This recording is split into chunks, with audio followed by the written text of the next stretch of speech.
श्वेता खंडूरी और मैं लेके आती हूँ आप सबके लिए एक बहुत ही इंटरेस्टिंग शो जिसका नाम है यस बॉस।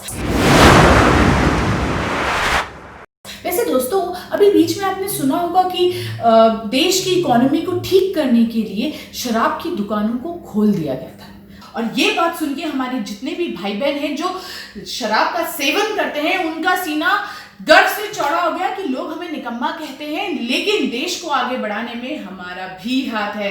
तो चलिए चल के सुनते हैं यस बॉस के कंटेस्टेंट्स और बेवड़ों की दार्शनिक विचार। मुझे अपने आप पे बड़ा नाज हो रहा है, वो पता आपको? नहीं पता तो मैं बता देती हूँ कि मुझे अपने आप पे नाज क्यों हो रहा है। कोरोना के चक्कर में देश की अर्थव्यवस्था बिगड़ गई हम बेवड़ों के कारण अर्थव्यवस्था सुधर गई। सबसे पहले सरकार ने दारू की दुकान खुलवाई, क्योंकि हम बेवड़ों के बिना कुछ नहीं हो सकते। मेरी सरकार से रिक्वेस्ट है, हम लोग को इनाम दिया जाए और इनाम में एक बोतल फ्री। मैं बहुत खुश हूँ 4 बोतल वोडका का मेरा रोज का, 4 बोतल वोडका का मेरा रोज का, 4 बोतल वोडका। नशा शराब में होता तो नाचती बोतल, ये लाइन तो हम सब ने सुनी है और ये बात सच भी है। क्या बोतल कभी नाचती है? लेकिन इस बोतल को पीने वाले जरूर नाचते हैं। और वैसे नाचने में कोई बुरी बात नहीं है, नाचो, जम के नाचो, लेकिन जब हम शराब पी के नाच रहे हो तो हमें इस बात का ख्याल जरूर रखना चाहिए कि किसी दूसरे को तकलीफ ना हो। और उसके बाद पटियाला पैग लगा के नाचो जी। मेरे प्यारे भाइयों और भाइयों, आज हम सब यहाँ उपस्थित हुए हैं हमारे शराबी भाई प्यारे लाल को सम्मानित करने के लिए, जिन्होंने लॉकडाउन के समय में देश की अर्थव्यवस्था को बचाने के लिए अपने लीवर किडनी की भी परवाह नहीं की। मेरे प्यारे बेवड़े साथियों, आज मैं इस मंच के माध्यम से उन सभी बेवड़े साथियों का धन्यवाद अदा करना चाहता हूँ जिन्होंने देसी, अंग्रेजी, कच्ची, पक्की, असली, नकली हर तरह की शराब को हंसते हंसते पी लिया। खुद के लिए नहीं, हमारे देश की अर्थव्यवस्था को बचाने के लिए। तालियां। मेरा मानना है शराब पढ़ाई से ज्यादा जरूरी है। ये पढ़े लिखे व्हाइट कॉलर वाले लोग इस देश के लिए क्या कर रहे हैं?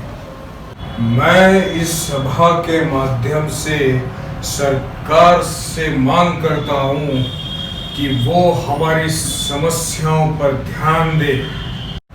शराब के ठेके 24 घंटे खोले जाए, शराब के साथ चखना फ्री में दे और हमें हमारे योगदान के लिए सम्मानित करें। लॉकडाउन के वक्त जब शराब की दुकानें खोल दी गई थी तो एक दिन में ही देश को करोड़ों रुपयों का फायदा हुआ था। एक्चुअली ये फैसला हमारी गवर्नमेंट ने इसलिए लिया था ताकि देश की अर्थव्यवस्था को फायदा मिले। और जब ये बात हमारे शराबी भाइयों को पता चली तो उनके अंदर का देशभक्त जाग गया और उन्होंने कहा कि हमारे पैर चले ना चले, लेकिन हम एक ही जगह एक ही दुकान से 10 बोतलें लेंगे। मैं एक बात कहना चाहती हूँ कि ये जो पुलिस वाले बेवड़ों पे डंडे मार रहे हैं ना, उनके ऊपर केस करना चाहिए। अर्थव्यवस्था को बिगाड़ रहे हैं यार ये लोग। सभी बेवड़ों को कहना चाहूँगी कि कोरोना को सैल्यूट करो, सैल्यूट। उसने तुम सबकी पहचान बना दी बेवड़ों। और दारू पियो, मस्त रहो और खूब पियो अर्थव्यवस्था को बढ़ाओ, जैसे कि मैं बढ़ा रही हूँ। ब्याज पे पैसे लेके खरीदिए ताकि हमारी सरकार की अर्थव्यवस्था बढ़ सके। तो आप लोग भी दारू पियो और बेवड़े बनो। जय हिंद, जय भारत। क्योंकि मैं शराबी, मेरा प्यो शराबी, मेरा दादा शराबी, आप सारे शराबी। देश की अर्थव्यवस्था को बचाने के लिए हमारे शराबी भाई बहनों ने अपना तन मन धन सब कुछ न्यौछावर कर दिया। शराब की दुकानों के बाहर 10-10 घंटे खड़े होकर शराब की बोतलें खरीदी है, लेकिन उन्हें अपने इस त्याग का, इस बलिदान का जो सम्मान मिलना चाहिए था वो नहीं मिला। लेकिन मैं सिर्फ इतना ही कहना चाहूंगी मेरे शराबी भाइयों और बहनों, दिल पे मत ले यार, अपना टाइम भी आएगा। अरे वो कालिया, अरे वो धानसिया, अरे रामिया नहीं रिले रहा। हाँ, और बीबी दौड़िया नहीं रिले रहा। आज पूरी 5 बोतल दारू के लिए आए हूँ। हाँ, जमगा पीछे आओ, जल्दी आ जा यार, ससुरी बहुत मुश्किल से मिली। हाँ, जम के पीछे जल्दी आ जाओ। हाँ क्या भरो है, ससुरी के लिए तड़प गए, तड़प। हाँ, सोचा कि भाई सब लोगन गरीबन को गेहूं दान कर रहे हैं, राशन दान कर रहे हैं, और कई लोग तो रेल टिकट और बस टिकट भी दे रहे हैं। तो भाई हमने ये सोचा कि तुम लोगों को ना कई दिनों से दारू ना मिली, तो हम तुमको ये दारू दान करते हैं। गोपालिया भाई, और लोगों को भी बुलाई लो। है, आज तो जमका पियेंगे। हाँ, जमका पियेंगे, बड़ा मजा आएगा, बड़ा मजा आएगा।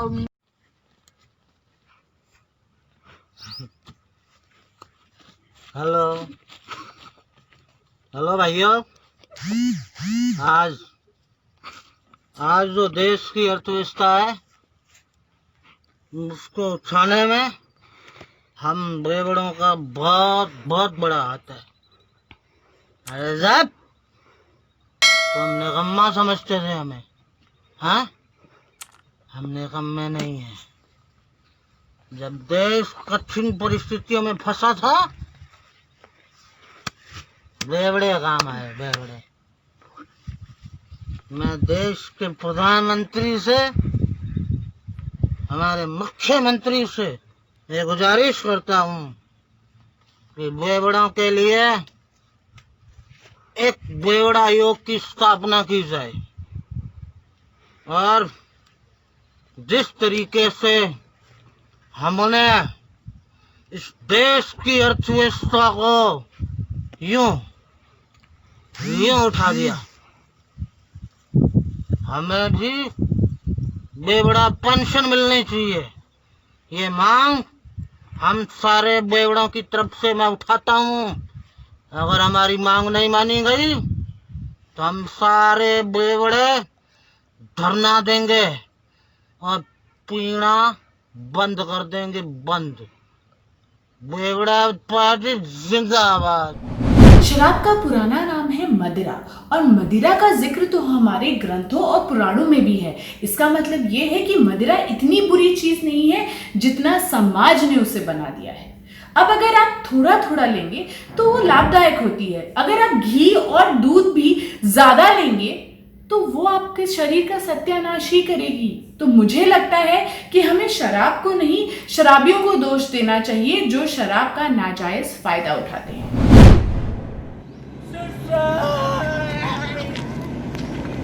गाँव वालों, सुसाइड कैंसिल। आप लोग सोच रहे होंगे कि मैं क्यों नहीं मरा। आप जानते हैं, आज मेरी वजह से इस देश की डीसीपी, वही जीडीपी खड़ी हुई है इस देश की। मालूम है, शराब इस देश का बहुत बड़ा हिस्सा है। मालूम, देश को खड़ा किया इसने।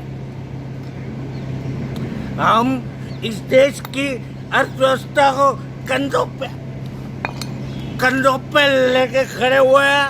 ऐसे खड़ा किया इस देश ने मालूम है?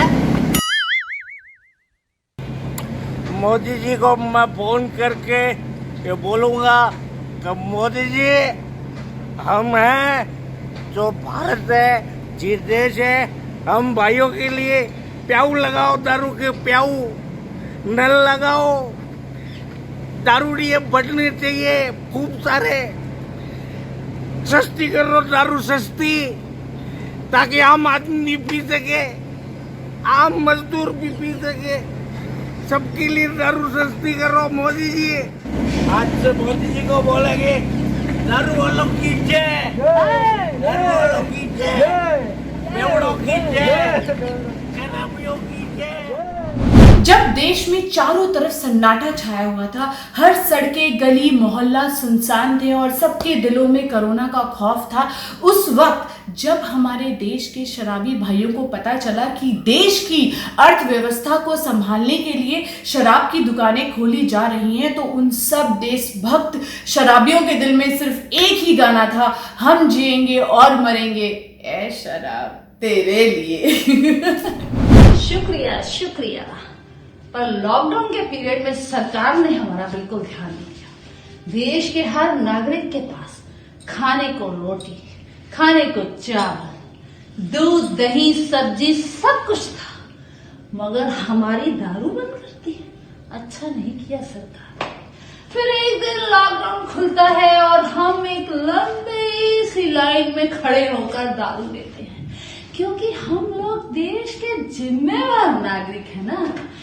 सारे देश की अर्थव्यवस्था हमारे कंधों पे है, इसीलिए तो हम लड़खड़ा रहे हैं। चलो माफ कर, जो भी किया ठीक किया, पर सरकार को थोड़ा सा तो हमारे बारे में सोचना ही चाहिए। जैसे कि ये चालान करना, ड्रिंक एंड ड्राइव खत्म कर दो यार, सारी इनकम क्या हमारे से ही लोगे। और दूसरा, जो ये लोग होते हैं ना, हम बेवड़ों के पास से देखा है कैसे निकलते हैं, ऐसे या फिर ऐसे।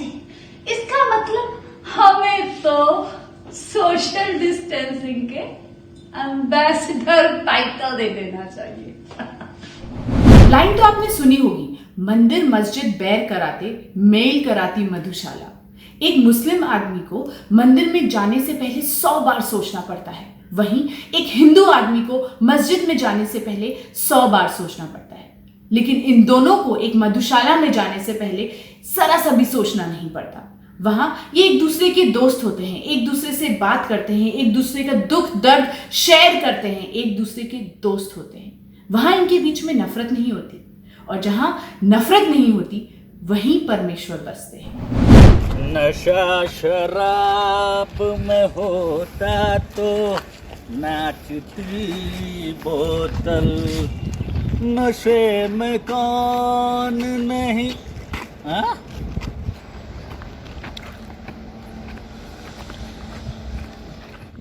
क्यों बे, आज सलाम नहीं करेगा साहब को? Do you know I am the corona warrior.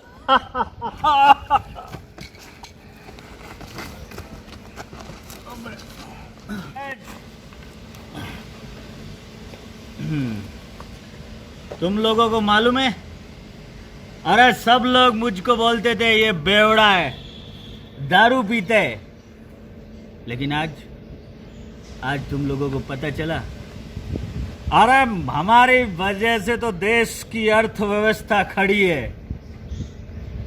School खुली क्या? अबे बोलना, स्कूल खुली क्या? नहीं। मंदिर खुले क्या? नहीं खुले ना। क्या खुला? ठेका। तो इसी से ही पता चलता है कि हमारा काम सबसे पहले। अगर दारू ना हो तो देश का क्या हाल होगा। लेकिन ये दारू और हम लोगों ने इस देश की अर्थव्यवस्था को खड़ा किया। तुम्हारी तो काले जरा मुझे, अरे नशा जरा वैसे तो हमारे समाज में शराबियों को बहुत ही हीन और बुरी नजरों से देखा जाता है, लेकिन मुझे लगता है कि नशा सिर्फ शराब का नहीं होता। नशा सत्ता का भी होता है, नशा पावर का भी होता है और नशा पैसों का भी होता है। शराबी तो शराब पीकर अपनी धुन में रहता है, लेकिन इन लोगों के जो ये नशे हैं ये दूसरे लोगों को बर्बाद कर देते हैं, उनकी आसपास की जिंदगियों को तबाह कर देते हैं। मैं बड़ी मुसीबत में पड़ गई हूँ। मेरे शराब की बोतल की ढक्कन खो गई। मुझे अब अकेले ही इसको झपटना होगा। आप लोगों को पता है, इस कोरोना के वजह से लॉकडाउन में इंडिया का जो इकोनॉमी का बहुत बुरा हाल हो गया था, उसमें हम बेबड़े ने ही लॉकडाउन 4 में जब शराब की दुकान खुली तो हमने ही इकोनॉमी संभाला, नहीं मतलब बैलेंस में आने की कोशिश की। और देखिए, हमने तो हमारे घर में पैसे चुरा के, जो जमे हुए पैसे थे कुछ भी, उसको चुरा कर भी शराब खरीद ली। पंकज उदास जी ने सालों पहले एक नसीहत हम सबको दी थी, जो आज कहीं ना कहीं हमारे काम भी आ रही है और सच भी हो गई है इस लॉकडाउन में। उन्होंने कहा था, बहुत महंगी हुई है शराब, थोड़ी थोड़ी पिया करो। अब इस लॉकडाउन में इकोनॉमी को बढ़ाने के लिए जो हमारी गवर्नमेंट है उसने शराब के दाम बढ़ा दिए थे, तो महंगी हुई शराब, ये बात तो सच हो गई। और उन्होंने ये भी कहा था कि थोड़ी थोड़ी पिया करो, तो अब क्योंकि शराब इतनी महंगी हो गई है, थोड़ी थोड़ी ही पिया करो। और वैसे भी सच बात तो यही है कि शराब थोड़ी थोड़ी ही पीनी चाहिए। हेलो जी, नमस्ते, सत श्री अकाल। मैं शराबी हूँ जी, मुझे बहुत खुशी है जब घर जाए पे जनानी बोलती ना, आ गया बेवड़ा पी के दारू, बड़ा मजा। और तो और जी, ये लोग सोचते हैं ना जो दारू पीता है वो आदमी एन झंड है, ना जी ना, वही आदमी सबसे ऊपर है क्योंकि उसे सब याद रहता है, लेकिन वो पूरी तरीके एक चीज़ को छोड़ देता है कि मुझे कुछ पता ही नहीं। और तो और जी, क्या बताऊँ, देश की जो अर्थव्यवस्था में शराब की तंगी आ गई, उसमें हमारा कितना दोष हुआ, हम शराबियों को कितना नुकसान हुआ। और जी, क्या कोरोना, क्या टिड्डियाँ, जी इन सब के लिए क्या तूफान, इन सब के लिए तो जी एक दारू की बाटली मिल जाए ना तो सब गुरुवार, कोई टेंशन नहीं, कोई फिक्र नहीं। और तो और जी, सरकार करता है दिल से शुक्रिया था जिन्होंने लॉकडाउन के चलते भी हम शराबियों के बारे में सोचा तो सही, हम शराबियों के बारे में ठेके तो खुलवाए। और जी thank you so much. 4 bottle vodka काम मेरा रोज का, ये गाना तो आपने जरूर सुना होगा। अरे भाई, जिसने भी ये गाना लिखा है मुझे लगता है 4 बॉटल पीकर ही लिखा होगा, क्योंकि उसने बहुत गलत लिखा है। 4 बॉटल तो क्या, 1 बॉटल भी नहीं पीनी चाहिए, आपको सिर्फ पीना चाहिए 2 पैक, क्योंकि जब आप 2 पैक पियेंगे तो आप उस शराब को एंजॉय कर पाएंगे। लेकिन अगर आप 2 से ज़्यादा या 1 पूरी बॉटल पियेंगे या 4 बॉटल पियेंगे तो फिर उसके बाद शराब आपको एंजॉय करेगी।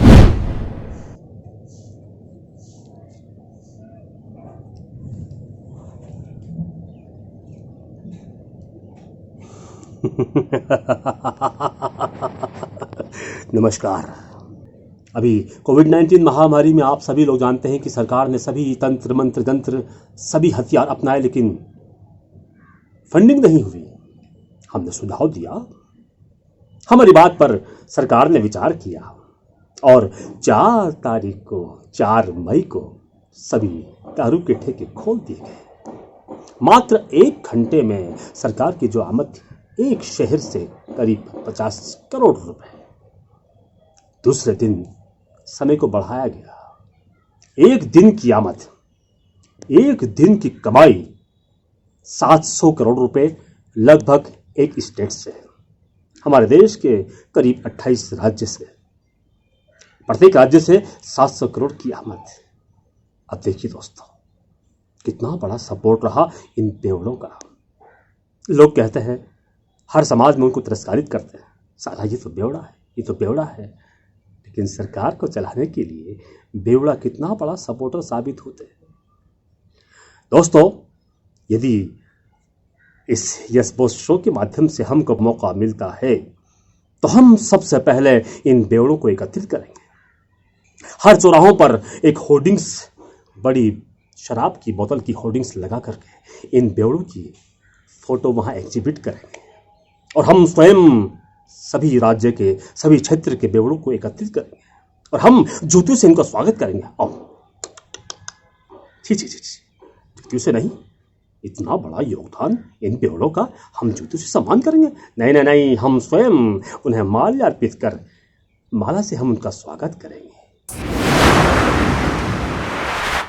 तो दोस्तों, ये था हमारा स्पेशल एपिसोड शराबी कोरोना वॉरियर्स। अब ये बात तो सच है कि देश की इकोनॉमी को ठीक करने में शराबियों का बहुत बड़ा हाथ है और हमारे यस बॉस के कंटेस्टेंट्स ने आपको हमारे देश के अलग अलग शराबियों के अलग अलग परफॉर्मेंस करके दिखाई है। अगर आपको उनकी ये परफॉर्मेंस पसंद आई हो तो कलाकार को और क्या चाहिए? बस एक तारीफ, आपकी वो एक तारीफ उसे एनकरेज करती है कि वो आपके लिए आगे और अच्छा परफॉर्म करे, अच्छे वीडियोस बनाए।